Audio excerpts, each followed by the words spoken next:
Fala galera, beleza? Bruno da Infinity aqui, estou aqui com o Eduardo da Oversound. Tudo bem? Muito obrigado por estar recebendo a gente Maravilha. aqui. É um prazer. Por estar dando essa instrução aqui pra gente. Prazer muito grande. E hoje a gente vai ver aqui algumas dicas de leitura de datasheet. O que a gente deve considerar, principalmente, eu sei que para a gente explicar todo o desenrolar da leitura de um datasheet vai ficar um vídeo muito longo, mas tal como eu faço nos reviews, eu quero passar aqui para vocês essa percepção de certas coisas que a gente já bate o olho e fala, opa, o alto-falante vai se comportar assim, vai se comportar de outra forma. Isso é importantíssimo para a gente fazer uma escolha mais coerente. Então, você acompanha lá os reviews que eu faço, né? Sim. Sempre analiso os produtos, ele projeta e eu analiso depois. Qual que é o primeiro parâmetro que eu sempre falo? A questão do QTS. Né? O QTS eu sempre digo que ele é um parâmetro muito importante porque ele vai definir como que o alto-falante vai se comportar na questão prática. Por exemplo, se a gente tem um QTS muito baixo, a gente tem um controle muito grande sobre aquele conjunto móvel. Então a gente tem que controlar principalmente frequência. Se colocar frequência muito baixa e um controle muito grande, a gente pode fazer ele bater no fim de curso. Mas tem muita coisa positiva, ele vai ter aquele punch, vai ter aquela definição. Então assim, quanto mais controle, mais definição a gente acaba tendo. E em termos assim, que a gente sempre fala, um QTS para um grave, um QTS para um médio, geralmente eles têm pontos doces, vamos falar assim, a questão do ponto doce, né, que o ponto ideal geralmente é um pouquinho diferente. Por exemplo, isso é questão de gosto meu. Para uso som automotivo, eu gosto do QTS entre 0.3 a 0.6, isso para uso subão, tá? O tipo sub 800 e tal. Porque ali ele não vai ter um controle tão abrupto a ponto dele ficar seco demais e a ponto dele bater no fundo de curso com facilidade, mas também não vai ficar bobo a ponto do grave não ter aquele punch. Então a gente equilibra, vai ter um peso legal. O que você me diz? Exatamente isso. Também, todo o trabalho que eu faço aqui, eu procuro fazer um controle dentro dessa faixa, manter o QTS dessa forma, para que ele possa atender faixa de gama de necessidade do cliente e com um controle. E também se adequar a vários estilos musicais. Bom, beleza, então por isso que eu sempre olho a questão do QTS, sempre que você for pegar o datasheet, vai dando uma caçada. Agora, subs borrachudos, aí é até normal a gente ter QTS um pouco mais altos, isso também não desabona o produto, porque aí ele vai sintonizar mais fácil em frequências baixas, porque não vai ter tanto controle, né? Exato. E geralmente também vai pedir que você trabalhe com caixas um pouco maiores, porque as caixas pequenas, a mola fica até dura demais para um falante que não tem tanto controle de cone, digamos assim. Já os médios, quando a gente quer máxima definição, aí o QTS fica ali nivelado em torno de 0.3, 0.2, dependendo. Tem aquela regra, quanto mais baixo melhor? Não necessariamente, porque senão você tem que limitar muito o high pass daquele médio. Então, para ele poder descer um pouco mais a frequência, o QTS que eu gosto muito, isso é gosto meu, em torno de 0.2, 0.3 até 0.35 ainda vai ficar um equilíbrio legal entre qualidade e controle. Perfeito. Perfeito? Perfeito. Então, outro parâmetro aqui que a gente vai utilizar para determinar a caixa, para determinar como que aquele alto-falante vai se comportar, o VAS. Então sempre olha o VAS. VAS muito baixo, ele geralmente vai ficar melhor para caixas onde o cara, eu quero uma caixa reduzida, dependendo da frequência, obviamente, vai ficar mais fácil do cara trabalhar com uma caixa mais reduzida. A caixa tem que se comunicar ali com aquele VAS. Agora o VAS maior, ele vai ter uma performance mais adequada para sons mais graves, né? Então você tem a necessidade, portanto, de uma caixa maior, mas em compensação ele vai te entregar um sub mais rico, um sub mais gordo, por assim dizer. Então, vamos aqui, outra questão que eu gosto de olhar. Fio da bobina, material do fio da bobina. Vamos lá, de forma resumida. A bobina de alumínio, para algumas aplicações de falantes de alta frequência, elas vão dar um brilho diferente, vão dar um timbre diferente. Mas vamos nos ater um pouco mais aqui a questão de falantes de grave. Nós temos aí no mercado alto-falantes que tem fio puramente cobre, CCAW, que é o alumínio e cobre, e puramente alumínio. O puramente alumínio, ele geralmente vai ter um pouco menos daquela pegada do ataque, porque na hora que passa energia pelo alumínio, ele sobe a impedância muito rápido na hora que ele esquenta. Então, digamos, ele é mais volátil, correto? A bobina de cobre, ela tende a ter uma sonoridade diferente, tende a ter mais consistência no peso dos graves, justamente pelo fato de na hora que passa energia, não sobe tanto a impedância. Então, é claro que cobre também, por mais nobre que seja o material, varia um pouco a impedância, mas ele não tem aquela variação tão abrupta e ele vai ter uma firmeza maior ali. Só que nem tudo são flores, como eu costumo dizer. A bobina de cobre, para o uso do som automotivo, ela tem ali um ponto fraco, que seria a questão do desaforo. Ela não vai tolerar tanto desaforo, porque o regime de potência costuma ser muito alto na questão do som automotivo, e ali ela sofre bastante. Então o sub-800, cara, sub-800 é puro cobre. Mas, cara, se você for querer tratar ele como se ele fosse um alumínio cobreado, você vai destruir o alto-falante de bobeira. Então tem que respeitar o produto, tem que saber onde que você está pisando, sempre assim.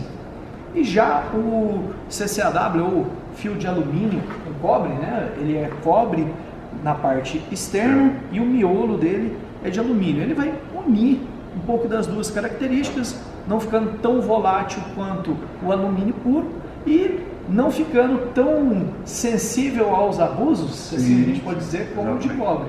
Então, a gente identificar o fio da bobina serve para isso. Então, o fabricante, quando ele põe aqui no datasheet,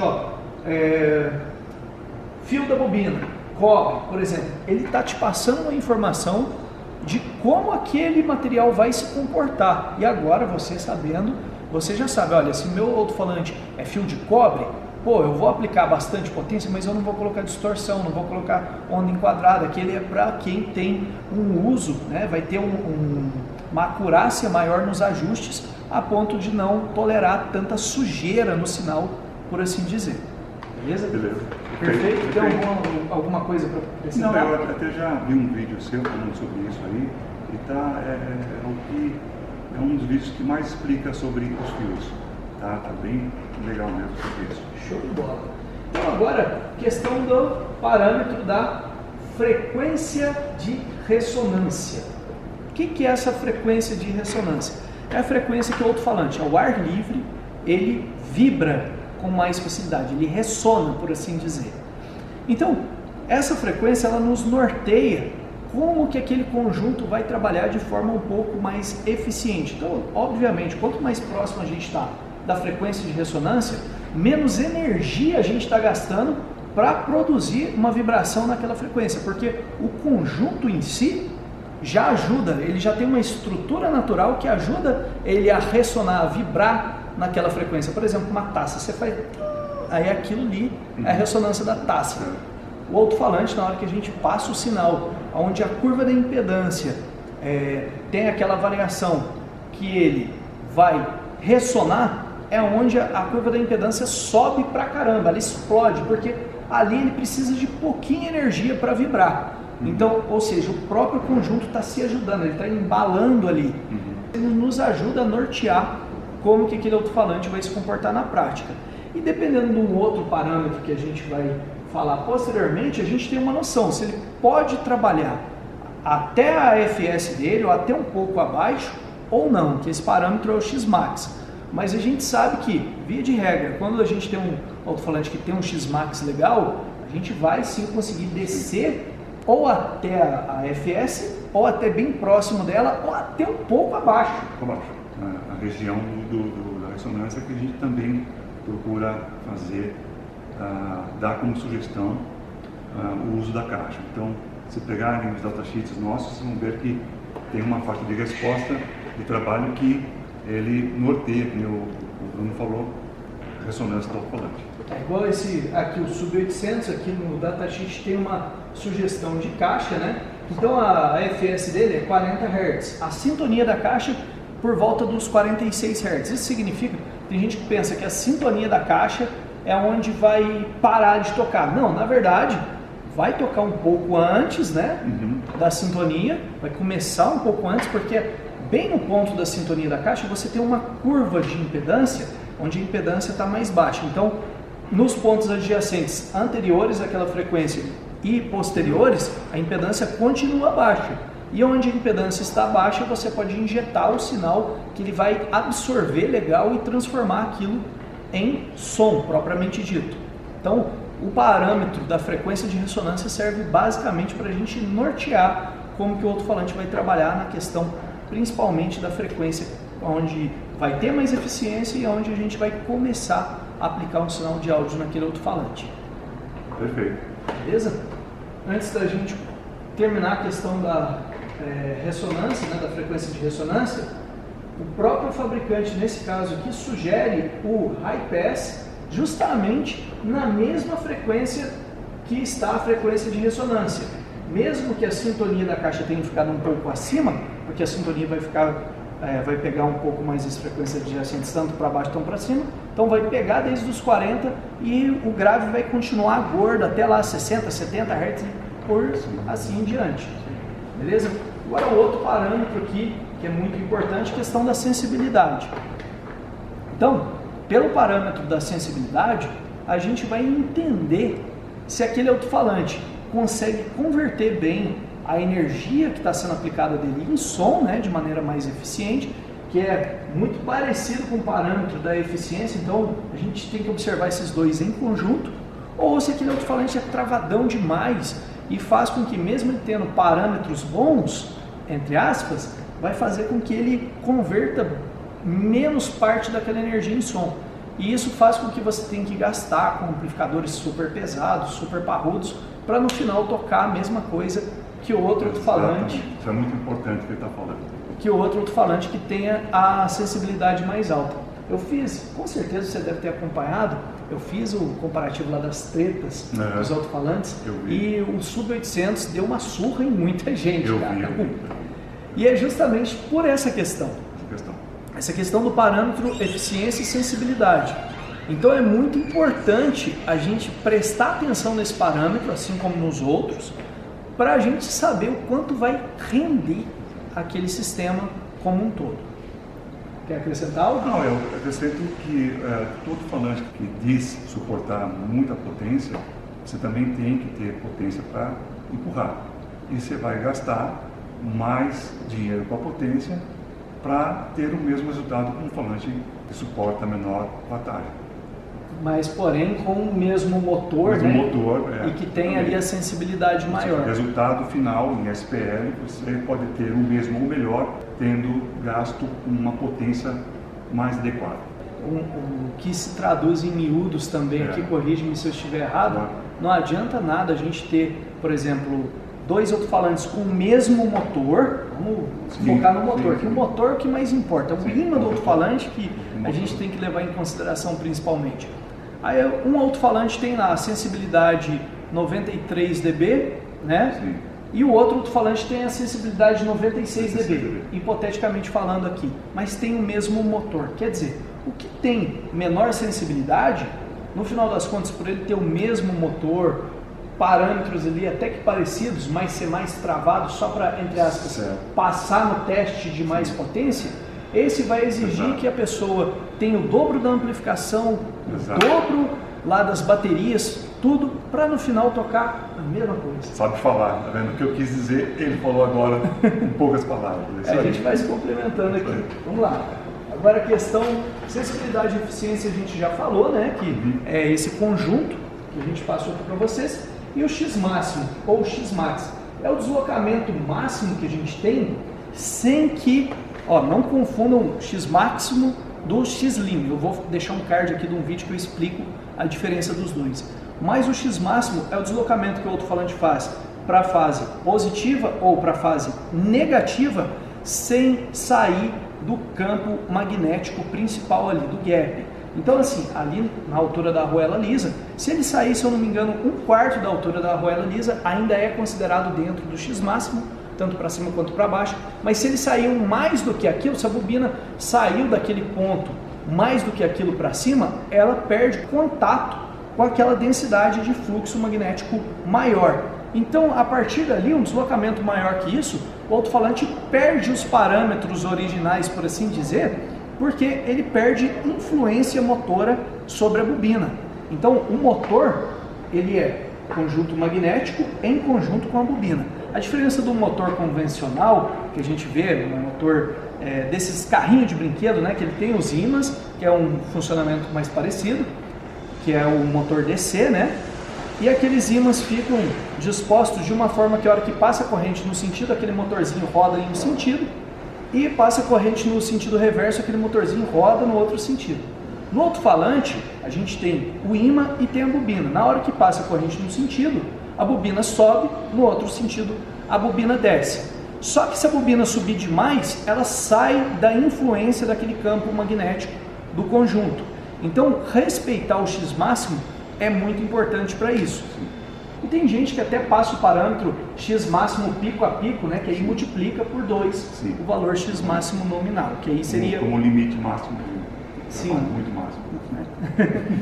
Agora, vamos falar aqui de um outro parâmetro que muita gente negligencia. Esse aqui pode vir um pouquinho aqui mais perto, que é a questão da curva de resposta.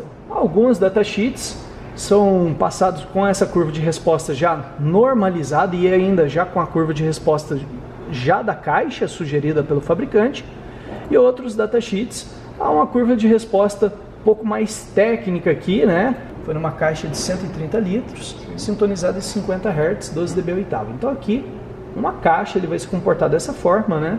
E aqui a impedância também na aferição do software Clio. Essa impedância aqui é o ar livre? É o ar livre. A impedância é o ar livre, show de bola.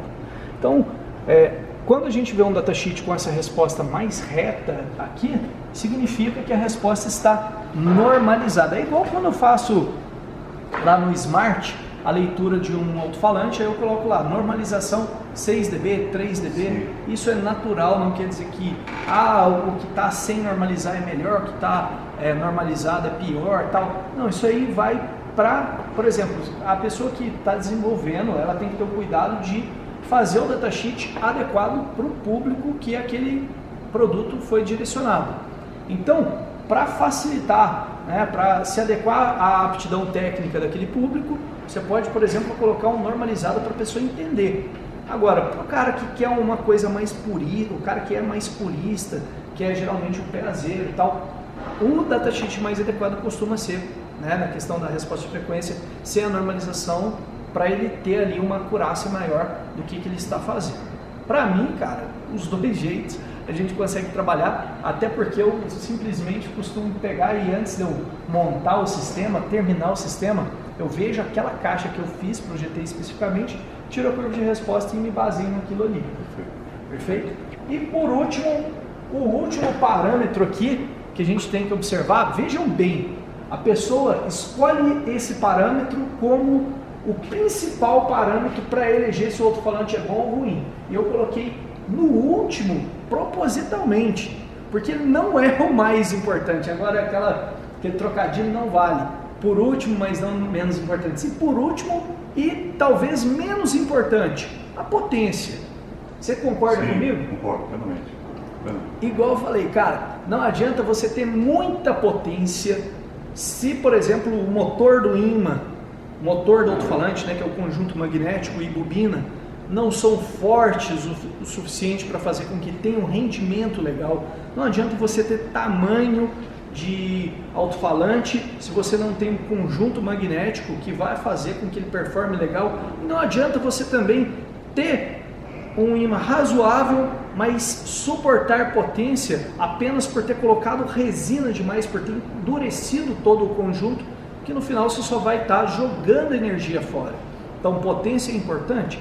É importante, mas mais importante do que a potência é o conjunto em si dos parâmetros. E, vem cá, tem uma coisa aqui que muita gente não entende, é que muitos fabricantes estão pegando essa potência aqui, né, do RMS, na norma ES, e dando a entender que essa potência é a potência... Aliás, estão pegando a potência de programa musical e dando a entender que é potência RMS. E não, a potência RMS, como está aqui bem descrito no manual da Oversound, é a potência descrita na norma ES. Então aqui, nesse manual, Ó, para vocês entenderem quando o manual é bem transparente. Olha, o teste 2 horas feito com sinal de ruído rosa, fator de crista 6 dB na faixa específica e potência calculada sobre impedância mínima ao ar livre. Esse é o parâmetro que a gente deve considerar na potência RMS mesmo do alto-falante. Agora aqui a gente tem essa potência média do amplificador a ser utilizado. Tem muitas marcas famosas que estão colocando essa como potência RMS, mas não é. Essa é a potência RMS do amplificador a ser utilizado. Então se ele tem 800 RMS, no mínimo 1600 de amplificador para quem vai utilizar ali para aplicações onde vai tocar em altos volumes, vai exigir mais do alto-falante. E a potência de pico seria a potência que chega naquela variação do fator de crista aqui do ruído rosa, né? Aquela variação dinâmica do ruído rosa de 6 dB. Para quem não sabe, 3 dB é o dobro. Então, no teste de potência, ele suportou tanto o dobro em espúrios mais frequentes e suportou também o quádruplo desse valor aqui em espúrios menos frequentes. Então, a potência RMS do alto-falante que a gente está vendo aqui é a potência real, a potência aferida dentro da norma. E, portanto, dessa forma a gente pode confiar. Eduardo. Está explicadinho. Obrigadão. Quer acrescentar alguma coisa?